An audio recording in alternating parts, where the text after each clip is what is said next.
ధర్నా చౌక్ దద్దరిల్లుతుంది. నిరుద్యోగుల గోసతోని ధర్నా చౌక్ మొత్తం ఇక్కడ దద్దరిల్లుతుంది. కాంగ్రెస్ పార్టీ ప్రభుత్వం ఏర్పడితే నిరుద్యోగులకు 2 లక్షల ఉద్యోగాలు ఇస్తామని చెప్పేసి ఇలా నిరుద్యోగులకు నోటిఫికేషన్ అడిగితే అక్రమ అరెస్టులు, నిరుద్యోగులను లోపలేసే ప్రయత్నం చేస్తుందని నిరుద్యోగులు అందరూ ఇక్కడ నిరుద్యోగ కవాత్ పేరుతో పెద్ద ఎత్తున ధర్నా చేస్తున్నారు. సో మాట్లాడదాం, మనతో పాటు సామాజిక కార్యకర్త సూర్య గారు ఉన్నారు. నమస్తే. నిరుద్యోగులకు ఉద్యోగాలు రాలేదని రోడ్ల మీద కత్తున్నారు, ఏం చెప్తారు దీని గురించి?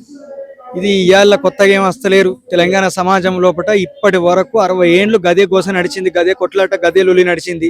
మళ్ళీ దశ తెలంగాణ పౌరులు కూడా ఇక్కడ ఉన్నటువంటి స్థానిక సంస్థలన్నీ, ప్రభుత్వ రంగ సంస్థలన్నింటినీ కూడా చంద్రబాబు నాయుడు మూసేస్తే, అమ్మేస్తే, అడ్డికి బావుషేరు లెక్కన అమ్మేస్తే ఇక్కడ ఉన్నటువంటి నిరుద్యోగులు, ఆ ఉద్యోగాలు కోల్పోయినటువంటి కార్మికుల దగ్గర నుంచి మొదలు పెడితే విద్యార్థుల వరకు ఉద్యమం పుట్టి అది ఉవ్వెత్తున వేసి ఈ రోజు భౌగోళిక తెలంగాణ ఏర్పడడానికి లక్ష్యం సాధించుకోవడానికి కారణమైపోయింది.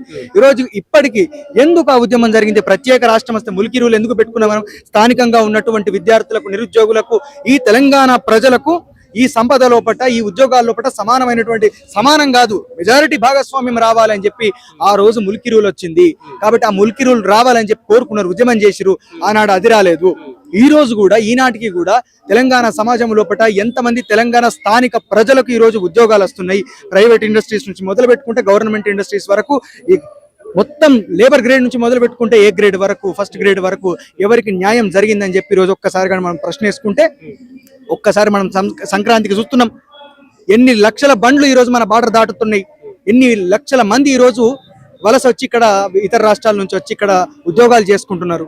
అరే మరి ఇట్లా మొత్తం ఇదేదో మా సమక పలారం కదా పంచినట్టు అందరికి ఇక్కడ ఉన్నటువంటి రిసోర్సెస్ ని, ఇక్కడ ఉన్నటువంటి ఉద్యోగాల్ని, ఇక్కడ ఉన్నటువంటి కంపెనీలని, అందులో ఉన్నటువంటి ఉద్యోగాల్ని సమక పలారం పంచినట్టు మొత్తం మందికి పంచితే ఇక్కడ ఉన్నటువంటి స్థానిక ప్రజలు ఏం చేయాలి? కడుపు కాలదా? కడుపు గాలి రగిలి ఈ రోజు ధర్నా చౌక్ కావచ్చు, రాష్ట్ర వ్యాప్తంగా అనేక జిల్లా లోపల, పల్లె లోపల రోడ్ల మీదకి వచ్చి వారి యొక్క నిరసన వ్యక్తం చేస్తా ఉన్నారు ప్రజలు. అంటే ప్రభుత్వం మేము ఉద్యోగాలు సృష్టిస్తున్నామని చెప్తున్నారు కదా, ఎక్కడ సృష్టిస్తాను? తయారు చేస్తారా? చేతితోటి మట్టితోటి తయారు చేస్తారా? దేనితోటి తయారు చేస్తారు? ఒక్కటి ఏంటంటే, ఎక్కడ రూపకల్పన చేసిరన్న ఉద్యోగాల్ని? ఉద్యోగ రూపకల్పన అంటే ఏంటిది? మూసిన ఇండస్ట్రీస్ ని నువ్వు తెరిచినవా? సిరిపూర్ కాగజ్ నగర్ లోపల ఈనాటికి అక్కడ ఉన్నటువంటి ఇప్పుడు ప్రభుత్వ రంగ సంస్థ నడిచేది అది ఒక్కటే. అక్కడ ఈ రోజు మనం వెళ్ళి కనుక మనం చూస్తే స్థానికులకు ఎంతమందికి ఉద్యోగాలు ఉన్నాయని అక్కడికి ఇంకా అట్లాంటి సమస్యలు ఉన్నాయి. లేబర్ గ్రేడ్ లో ఉన్నటువంటి కార్మికులకు గత 10 సంవత్సరాల క్రితం ఎట్లాంటి వేతనాలు ఇచ్చారో ఇప్పటికి కూడా అట్లాంటి వేతనాలు ఇస్తున్నారు. ఆ సమస్యలు ఉన్నాయి అక్కడ. ఇంకొక వైపు ఇన్ఫ్రాస్ట్రక్చర్ డెవలప్మెంట్ ఎక్కడ చేస్తున్నావు? ఎవరికి ఇస్తున్నావు నువ్వు? ఇండస్ట్రియల్ ఇన్ఫ్రాస్ట్రక్చర్ డెవలప్మెంట్ చేసి ఎవరికి ఇస్తున్నావు? ఉద్యోగాలు ఎవరికి వస్తున్నాయి? ఇక్కడ ఛత్తీస్గఢ్, బీహార్, ఉత్తరప్రదేశ్ నుంచి వచ్చిన వాళ్ళకేమో కంప్లీట్ గా నువ్వు అత్యున్నతమైనటువంటి ఉద్యోగాలు ఇస్తున్నావు. అక్కడ లేబర్ గ్రేడ్ లో ఇక్కడ ఎంఫీలు, ఇక్కడ పీజీలు, ఇక్కడ పిహెచ్డీలు చేసిన వాళ్ళు లేబర్ లెక్క పనిచేయను ఇక్కడ. ఇదంతా కూడా మోసము. తెలంగాణ లోపల ఏమన్నంటే మళ్ళీ ఏమంటారు, ఇక్కడ ప్రజలకు, ఇక్కడ ఉన్నటువంటి విద్యార్థులకు, నిరుద్యోగులకు పని శాత కాదు, పని చేయలేక వీళ్ళు ఇక్కడ ఇట్లా మాట్లాడతారని చెప్పి మాట్లాడతారు. ఇప్పటికి దగాపడ్డ తెలంగాణ అనుకోవచ్చు. ఎప్పటికీ దగాపడ్డ తెలంగాణ అవుతుంది మనం ఇట్లాంటి వాళ్ళని నమ్ముకుంటే. ఎందుకంటే రేవంత్ రెడ్డి గురించి, బీజేపీ గురించి, బీఆర్ఎస్ గురించి అనేక సందర్భాల నుంచి ప్రతి ఒక్క ఇంటలెక్చువల్ కూడా చెప్పుకుంటూ వచ్చారు. తెలంగాణ వాదులందరూ కూడా ఈ పార్టీలన్నీ దొంగలే, వీళ్ళందరూ ఇక్కడ ఉన్న ఈ పార్టీలలో ఉన్న వాళ్ళందరూ కూడా దొంగలే, దోపిడీదారులే, వీళ్ళని ఎవరిని కూడా నమ్మద్దు అని చెప్పి ఆనాడు తెలంగాణ ఉద్యమం జరుగుతున్నప్పుడు కేసీఆర్ గురించి మొదలు పెడితే రేవంత్ రెడ్డి తెలంగాణ ఉద్యమంలో ఎక్కడున్నాడు? ఒక్కసారి మనం చరిత్రను అధ్యయనం చేసుకుంటే రేవంత్ రెడ్డి ఎక్కడ ఉన్నాడా తెలంగాణ ఉద్యమం లోపల?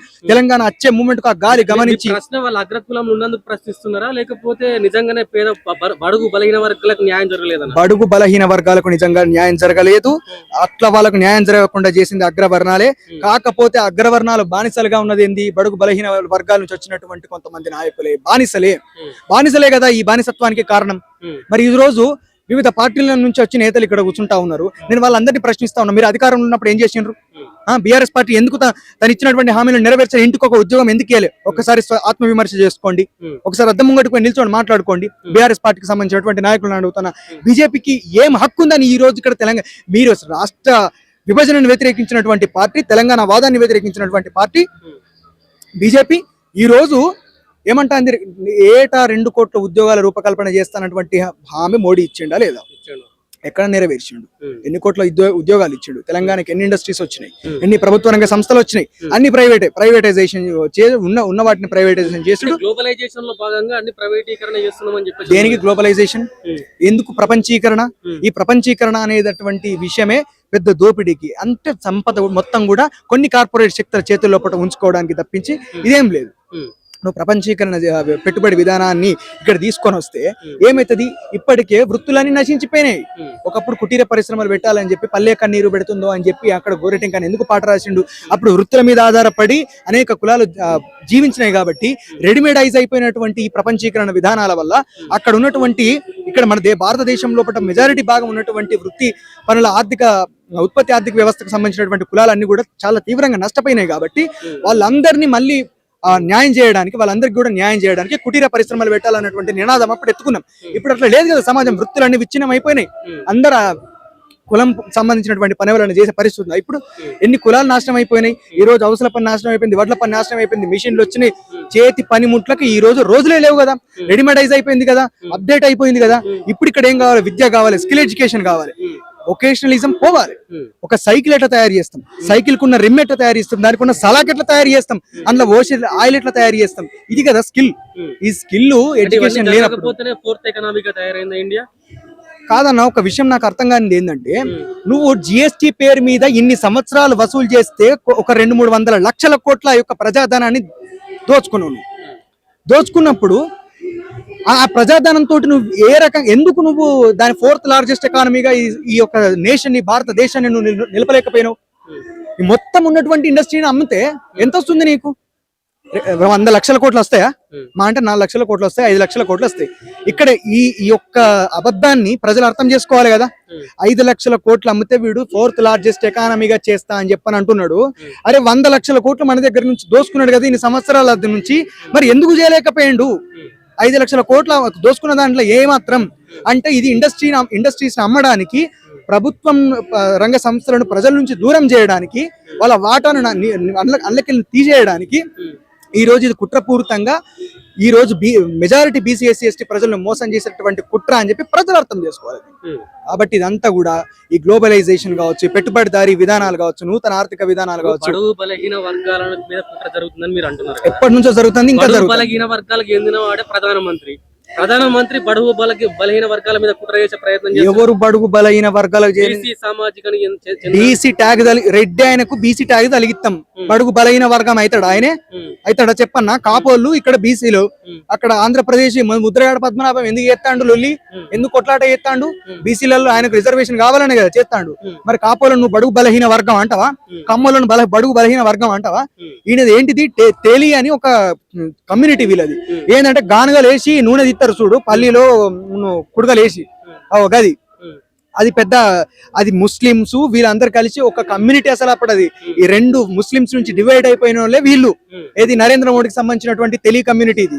అది ఒకసారి దాని చరిత్ర ఒకసారి మీరు అధ్యయనం చేస్తే అర్థమవుతుంది మీకు. ఇక దానికి వాళ్ళు బీసీ ఎందుకు దాన్ని బీసీలలో చేర్చిరు? రేపటి రోజున మేము అధికారం లోపలికి వస్తే ప్రధానమంత్రి అయిన తర్వాత ఆయన బీసీలకు చేసుకున్నాడు దాని కమ్యూనిటీని. చాలా తక్కువ ఉన్నటువంటి కమ్యూనిటీ, చాలా ఆర్థికంగా ఎక్కువ ఉన్నటువంటి కమ్యూనిటీ. వాళ్ళు ఏం అడక తినే దాంట్లో లేరు. వాళ్ళు ఏం సామాజికంగా వివక్ష అనుభవించినటువంటి కమ్యూనిటీ ఏం కాదు వాళ్ళు. ఇక్కడ కమ్మోలు కాపోలు ఎట్లనో అక్కడ వీళ్ళ కమ్యూనిటీ అట్లా. బడుగు బలహీన వర్గాలు ఏం కాదన్న వాళ్ళు, బలిసిన వర్గాలే, దోపిడీ చేసినటువంటి వర్గాలే, ఈ దేశాన్ని ఈనాటికి దోచుకుంటున్నటువంటి వర్గమే. మరి అంటే ఇప్పుడున్న నిరుద్యోగుల ప్రస్తావన తీసుకొస్తే ఈ నిరుద్యోగులందరూ కూడా బడుగు బలహీన వర్గాలకు చెందిన వాళ్ళే కదా అందరూ, ఆల్ 100%. సో ఏం చెప్తారంటే వీళ్ళకి కూడా ఎక్కడ న్యాయం జరగట్లేదా? అంటే ఇప్పుడున్న ప్రభుత్వానికి సంబంధించి ఈ న్యాయం జరిగితే నేను ఇంతసేపు కడపట్టుకుని ఒరుడు ఎందుకు? నిరుద్యోగులు ఇన్ని సంవత్సరాల బట్టి వాళ్ళందరూ రోడ్ల మీదకి వచ్చి వాళ్ళు ధర్నాలు, నిరసనలు, వాళ్ళు ఈ లొల్లి కొట్లాట ఎందుకు చేస్తున్నారు? అవసరం లేదు కదా నిజంగా న్యాయం జరిగితే. న్యాయం జరుగుతలేదు కాబట్టే కదా ఈ ఉద్యమం, ఈ లొల్లి. రాజ్యానికి నిరుద్యోగులకు ఉద్యోగాలు ఇచ్చే ఉద్దేశం లేదన్నట్లా, లేకపోతే ఉద్యోగాలు ఇస్తే వీళ్ళు ఎక్కడ గొప్పలు అవుతారు అన్నట్లా? 2 కారణాలే, 2 కూడా. ఒకటి, ఎప్పుడు కూడా బడుగు బలహీన వర్గాల నుంచి తెలివి తయారైంది అని చెప్పారంటే అగ్రవర్ణాలకు వణుకుతుంది. ఎందుకంటే రాజ్యాధికారం వాళ్ళ దగ్గర నుంచి వెళ్ళిపోతుంది కాబట్టి, అందరూ చైతన్యవంతం అవుతారు కాబట్టి. వాళ్ళు ఇంకా లేబర్ వ్యవస్థలో పట్టినే ఉండాలి, కార్మికులుగా లెక్కనే ఉండాలి, ఆ రంగంలో పట్టినే ఉండాలి. అడక తినుకుంటూనే ఉంటే అప్పుడు ఏంది, 10 రోజులు నువ్వు పస్తు పెట్టి అరే పాస్ పైన అన్నం పెడతా అని అన్నావు అనుకో, ఏదోటి 4 మెతుకులు వారే అంటావు. ఇక్కడ కూడా అంతే. ఇట్లా ప్రజల్ని ఈ రకంగా ఈ ఎగ్జాంపుల్ చెప్పినట్టే మోసం చేస్తున్నాయి ప్రభుత్వాలు. కాబట్టి ఈ రోజు కూడా వాడు మొత్తమే ఎండబెట్టిండు కేసీఆర్. ఆ తర్వాత రేవంత్ రెడ్డి వచ్చి 4 ఇట్లా పాసిపోయిన మెతుకులు వేసుడుతోటే దానికి ఆశపడి కాదు, ఆకలికి తిన్నారు. ఆకలికి రేవంత్ రెడ్డిని నమ్మి రేవంత్ రెడ్డి ఏదో న్యాయం చేస్తాడంటే ఆ రేవంత్ రెడ్డి కూడా ఈ రోజు నిరుద్యోగుల వలనే కాంగ్రెస్ ప్రభుత్వం అధికారంలోకి వచ్చిందని మాట్లాడినటువంటి రేవంత్ రెడ్డి ఈ రోజు నిరుద్యోగులందరినీ బీఆర్ఎస్ గుండాలని చెప్పి మాట్లాడుతున్నారు కదా. కాబట్టి ఇక్కడ ఏంటంటే బీఆర్ఎస్ ప్రభుత్వానికి కానీ కేసీఆర్ కానీ ఎవ్వరికి కూడా తేడా లేదు. ఇవన్నీ కూడా ప్రజల నుంచి దారి మళ్లించడానికి ఒక ఫోన్ ట్యాపింగ్ ఒక లొట్టపీసు ఫోన్ ట్యాపింగ్ ముచ్చట ఒకటి పట్టుకొని వచ్చి ప్రజల ముంగట పెడతారు. ఫోన్ ట్యాపింగ్ లో కేసీఆర్ ని ఎవరన్నా అరెస్ట్ చేయగలుగుతారా? 1,00,000 కోట్ల స్కామ్ లను అరెస్ట్ చేయలేకపోయినా కేసీఆర్ ని. కాళేశ్వరం విషయంలో కూడా కేసీఆర్ సిట్టు విచారణ, ఆయన దండం పెట్టుడు, పెద్ద ఫ్రేమ్ చేసుడు, దాన్ని చూడరు జనాన్ని ఏ రకంగా దారి మళ్లించే ప్రయత్నం అయింది. కాబట్టి ఇదంతా కూడా డ్రామా. ఆ డ్రామాల కేసీఆర్ పాత్రదారుడే, ఆ డ్రామాల రేవంత్ రెడ్డి పాత్రదారుడే, ఆ డ్రామాల కవిత పాత్రదారురాలే. ఆ తర్వాత ప్రతి ఒక్కరు కూడా వారి వారి భూమికను చాలా గొప్పగా పోషిస్తారు. అగ్రవర్ణాలకు బీసీలు బానిసలుగా ఉంటారు. ఇంకా ఈ సామాజిక చైతన్యం వచ్చినా కూడా ఇంకా అట్లే బానిసలు ఉన్నారు కాబట్టే ఈ గొడవ, ఈ లొల్లి. ఎవరైతే బీసీ సంఘాలను పెట్టుకొని బీసీ రిజర్వేషన్ల అంశము అంత దుర్మార్గంగా మేము 42% రిజర్వేషన్లు ఇస్తే తప్పించి మేము ఎన్నికలకు పోము అని చెప్పి తెగేసి చెప్పినటువంటి మహేష్ గౌడ్, పొన్నం ప్రభాకర్, శ్రీధర్ బాబు, బట్టి విక్రమార్క, రేవంత్ రెడ్డి ప్రతి ఒక్కరు కూడా ప్రెస్ మీట్లు పెట్టి చెప్పినప్పుడు బీసీ సంఘాలు అన్ని కూడా చూసుకుంటూ కూర్చున్నాయి కదా. ఆ వాగ్దానం వాళ్ళు తప్పి 23% ఉన్నటువంటి రిజర్వేషన్ 18% తగ్గించి ఎన్నికలకు పోయినప్పుడు ఏం చేసిరు మీరంతా? ఆర్ కృష్ణ ఏం చేసిండు అడుగుతా ఉన్నాను నేను. ఈ రోజు నేను బీసీ నేతను, బీసీ జాతి పితనని చెప్పుకునేటటువంటి ఆర్ కృష్ణ ఏం చేసిండు తెలుసా? ఎవరి చేతులు ఉన్నాయన్న బీసీ రిజర్వేషన్ల అంశం? బీజేపీ చేతులు ఉన్నది, పార్లమెంట్ చేతులు ఉన్నది. ఏం చేసిండు? 4 బీసీ సంఘాలను పిలిపించుకున్నాడు ఢిల్లీకి, అందరికి టికెట్లు వేసి పిలిపించుకున్నాడు. ఆయన కొడుకు అందరిని పిలిపించుకొని పోయి ఏఐసిసి కార్యాలయం ముంగట నానే నువ్వు చేసేది. రాహుల్ గాంధీ ప్రధానమంత్రి ఇప్పుడు బీసీ బిల్ ఆయన ప్రవేశపెడతాడా పార్లమెంట్ లో? ఎక్కడ పోయి చేయిస్తావు నువ్వు ఆర్ కృష్ణయ్య? ఇదేం తెలివి తక్కువ పని.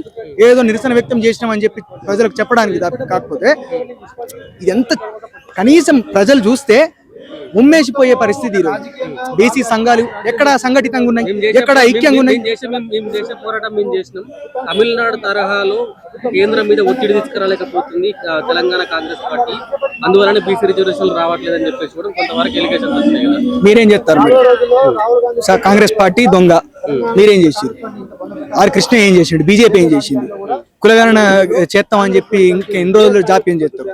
ఎందుకు జనాభా లెక్కలతోటి ఇవాళ కులగణన చేస్తాడు. అలానే ఈ 10 సంవత్సరాలు 12 సంవత్సరాలు సార్ గుర్తురాలే ప్రధానమంత్రికి. ఇంతకుముందు నువ్వు అన్నది బడుగు బలహీన వర్గాలకు సంబంధించినటువంటి ప్రధానమంత్రిని ఎందుకు చేయలే బీసీ కులగణన?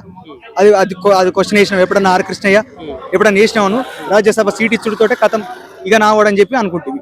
ఇవాళ అమిత్ షా తోటి కూర్చుండి ఏదో పెద్ద చర్చలు జరిపినట్టు, ఖర్చులు మొత్తం కళ్ళ కిందికి అద్దాలు పెట్టి ఏదో పెద్ద అధ్యయనం చేసినట్టు కూర్చోండి ప్రజల్లో ఒకటికి ఆ ఫోటోలను పంపి సోషల్ మీడియాలో వైరల్ చేపించి ఇంత డ్రామాలు అన్న వీళ్ళందరూ కూడా మంచి ఆర్టిస్టులు అన్న వీళ్ళందరికీ ఒక మంచి రంగస్థలం ఏర్పాటు చేసి ఈ భారతదేశంలో ఉన్నటువంటి అన్ని పార్టీలకు ఒక కల్చరల్ యూనివర్సిటీ పెట్టాలి. వీళ్ళు ఎట్లా రాజకీయ నాయకులు ఏ రకంగా అయితే నాటకాలు చేయడానికి ఎట్లా నాటకం చేయాలి, ఏ రకంగా ఎక్స్ప్రెషన్ ఇవ్వాలి, ఏ బట్టలు వేసుకోవాలి, ఏ అద్దాలు పెట్టాలి, ఫోటోకు ఎట్లా ఎక్స్ప్రెషన్ ఇవ్వాలి, ప్రతి ఒక్కటి మళ్ళీ చెప్పేటోళ్ళు గురువులు అందరూ కూడా నరేంద్ర మోడీ కాంచెలు మొదలు పెడితే మన రేవంత్ రెడ్డి దాకా ప్రతి ఒక్కరు పనికత్తారు. ప్రభుత్వం ఉద్యోగాలు ఫిలప్ చేస్తున్నామని చెప్పినా కూడా ఎందుకు ఈ ధర్నాలు, ఈ రాస్తా రోకలు ఇవన్నీ ఎందుకు అని చెప్పేసి ప్రశ్నిస్తున్నారు.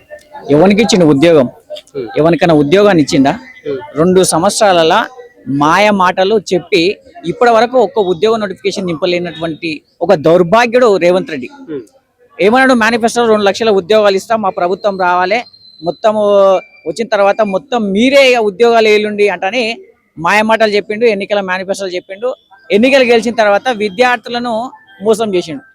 అప్పుడు ఎన్నికలల్లో కొంతమంది నాయకులు తిరిగినటువంటి వ్యక్తులకు మాత్రమే ఉద్యోగాలు వచ్చినాయి, కొంతమందికి మాత్రమే. ఇక వాళ్ళ పేరు మనకు అవసరం లేదు.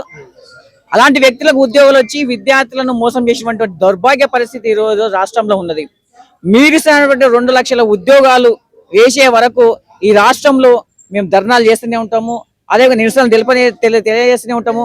బిడ్డ రేవంత్ రెడ్డి వెంటనే ఉద్యోగ నోటిఫికేషన్లు వేయాలని మేము డిమాండ్ చేస్తాం. కాంగ్రెస్ ప్రభుత్వం 60,000 ఉద్యోగాలు ఇచ్చింది, గత ప్రభుత్వం అవి కూడా ఇవ్వలేదు. ఓపిక పట్టండి ఇస్తామని చెప్తుంది కాంగ్రెస్ ప్రభుత్వం. దాని గురించి మీరేం చెప్పదలుచుకున్నారు? ఎవరికి ఇచ్చిన ఉద్యోగాలు? 60,000 ఉద్యోగాలు రాలేదా? ఆయన వచ్చిన తర్వాత 6,000 ఉద్యోగాలు ఇచ్చిండు. ఆయన స్వతహాగా కాంగ్రెస్ పార్టీ ఇచ్చినటువంటి ఉద్యోగాలు 6,000. గత ప్రభుత్వంలో ఇచ్చినటువంటి ఉద్యోగాలకు ఆయన ఏమి ఇచ్చినట్టే నియామక పత్రాలు ఇచ్చిండు. పోయి ఇచ్చి నేను ఇచ్చిన అంటాడు. అరే ఈ తెలంగాణ సమాజం రా నాయన, తెలంగాణ సమాజం, తెలంగాణ ఇక్కడ ప్రశ్నించే తత్వం ఉన్నది. ఇక సమాజంలో ఎక్కడ ఈ తెలంగాణ సమాజంలో ఎక్కడ పోరాట తత్వం ఉన్నది. ఈ తెలంగాణ సమాజాన్ని మోసం చేస్తా అంటే ఎట్లా చెప్పు? ఈ రోజు కాంగ్రెస్ పార్టీ మోసం చేస్తుంది.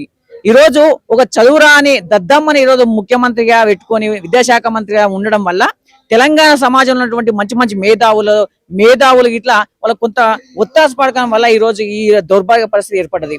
ఈ రోజు ఇక్కడ చదువుకున్నటువంటి విద్యార్థులు ఎంతో మంది పీజీ చేసిండ్రు, పిహెచ్డి చేసిండ్రు.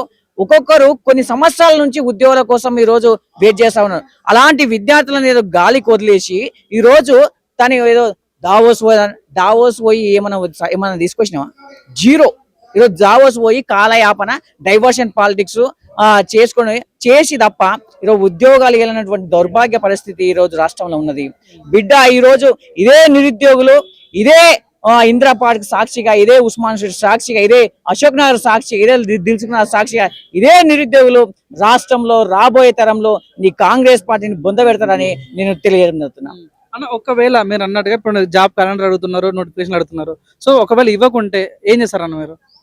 ఈ రాష్ట్రంలో జరిగే ఏ ఒక్క ఎలక్షన్ లో కూడా రేవంత్ రెడ్డి కాంగ్రెస్ ప్రభుత్వాన్ని బొందు పెడతాం. అదే విధంగా ఈ రోజు చూడండి, ఆయన ఏం చెప్పిండు? మేనిఫెస్టో 2 లక్షల ఉద్యోగాలు అన్నారు. ఉద్యోగాలు ఇవ్వకుండా ఈ రోజు ఏం చేస్తుందంటే కాలక్షేపం. ఒక ఆయన అంటారు, ఓ కాంగ్రెస్ పార్టీలో ఉన్న నాయకున మేము 60,000 ఉద్యోగాలు ఇచ్చినాము, ఇంకో ఆయన అంటాడు 70,000 అంటాడు, ఇంకో ఆయన అంటాడు 1,00,000 ఉద్యోగాలు. అదే నాయన, మీ మేనిఫెస్టోలో ఉన్నటువంటి వ్యక్తికే అవగాహన లేకుండా ఒకరు 60, ఒక 70, ఒక 1,00,000 అని అసలు ఇచ్చిందే లేదురా నాయన అని మేము మొత్తుకుంటుంటే, అరే మీరు ఒకవేళ మీకు దమ్ము ధైర్యం ఏమన్నా ఉంటే మీరు ఇచ్చిన ఉద్యోగాలు శ్వేతపత్రం విడుదల చేయండి. ఆ విడుదల చేతగాక ఈ రోజు అశోక్ నగర్ సాక్షిగా రేవంత్ రెడ్డి, రాహుల్ గాంధీ ఈ రోజు విద్యార్థులను మోసం చేసిండు. కాబట్టి ఈ రాష్ట్రంలో అయినా కానీ, దేశంలో అయినా కానీ ఇదే నిరుద్యోగులు ఈ కాంగ్రెస్ పార్టీని భూస్థాపితం చేస్తారని నేను ఇదే ఉస్మానియా యూనివర్సిటీ విద్యార్థిగా ఈ రోజు అశోక్ నగర్ సాక్షిగా ఈ రోజు తెలియజేస్తున్నాను. అన్న, గతంలో చూసుకుంటే మీ నిరుద్యోగులు ఎమ్మెల్యేలుగా పోటీ చేశారు, ఎంపీగా పోటీ చేశారు, జూబ్లీహిల్స్లో కూడా పోటీ చేయడం జరిగింది. అసలు 20 లక్షలు ఉన్న మీ నిరుద్యోగులు ఒక ఎమ్మెల్యే ఎందుకు కల్పించుకోలేకపోతారన్నా? అన్న, 20 లక్షల నిరుద్యోగులు తెలంగాణ మొత్తం ఉంటారు. ఒక దిల్సుఖ్నగర్నే ఉండరు, ఒక జూబ్లీహిల్స్నే ఉండరు కదా. ఇప్పుడు ఏం చేస్తారంటే వీళ్ళు కాంగ్రెస్ పార్టీ నాయకులు డబ్బు ప్రభావంతోని, పోలీసుల యొక్క బలగంతోని మాత్రమే ఈ రోజు గెలుస్తా ఉన్నారు. ఇదే నిరుద్యోగులకు ఇప్పుడు ఆర్థిక స్తోమత, ఇప్పుడు ఒక నిరుద్యోగి చదువుకోవాలంటే మారుమూల ప్రాంతం నుంచి అశోక్ నగర్, దిల్సుఖ్నగర్, ఉస్మానియా యూనివర్సిటీకి వస్తాడు. ఇక్కడ ఏం కావాలి? ఒక నిరుపేద విద్యార్థికి డబ్బు ప్రాబ్లం ఉంటది, రూమ్ ప్రాబ్లం ఉంటది, బుక్స్ కొనుక్కునే ప్రాబ్లం ఉంటది, టైం ఉండదు. మళ్ళా ఉద్యోగులు కావాలని ధర్నాలు చేయాలి. ఇలాంటి వ్యక్తి ఉండడం వల్ల, ఇలాంటి సమస్యలు ఉండడం వల్ల మేము పోటీ చేసినా కానీ మ్యాన్ పవర్ అంటే ఆర్థిక సమస్యల్లో ఉండడం వల్ల మేము గెలవలేకపోతున్నాం. కానీ రాబోయే ఎలక్షన్ లో రాష్ట్రం మొత్తం ఉంటాయి కదా, రాష్ట్రం మొత్తం మా నిరుద్యోగులందరూ కలిసి ఈ కాంగ్రెస్ పార్టీని భూస్థాపితం చేస్తారని నేను తెలియజేస్తున్నా. అదే విధంగా గుర్తుపెట్టుకో రేవంత్ రెడ్డి, నువ్వు ఏదో మాయ మాటలు చెప్పి గెలిచి ఏదో రాబోయే ఎలక్షన్ లా ఏదో మేము గెలుస్తాం అనుకుంటే పొరపాటు. ఇదే ఉస్మానియా యూనివర్సిటీ విద్యార్థులు, ఇదే నిరుద్యోగ విద్యార్థులు నీ ప్రభుత్వాన్ని బొంద పెడతారని నేను తెలియజేయడం జరుగుతున్నాను. Thank you.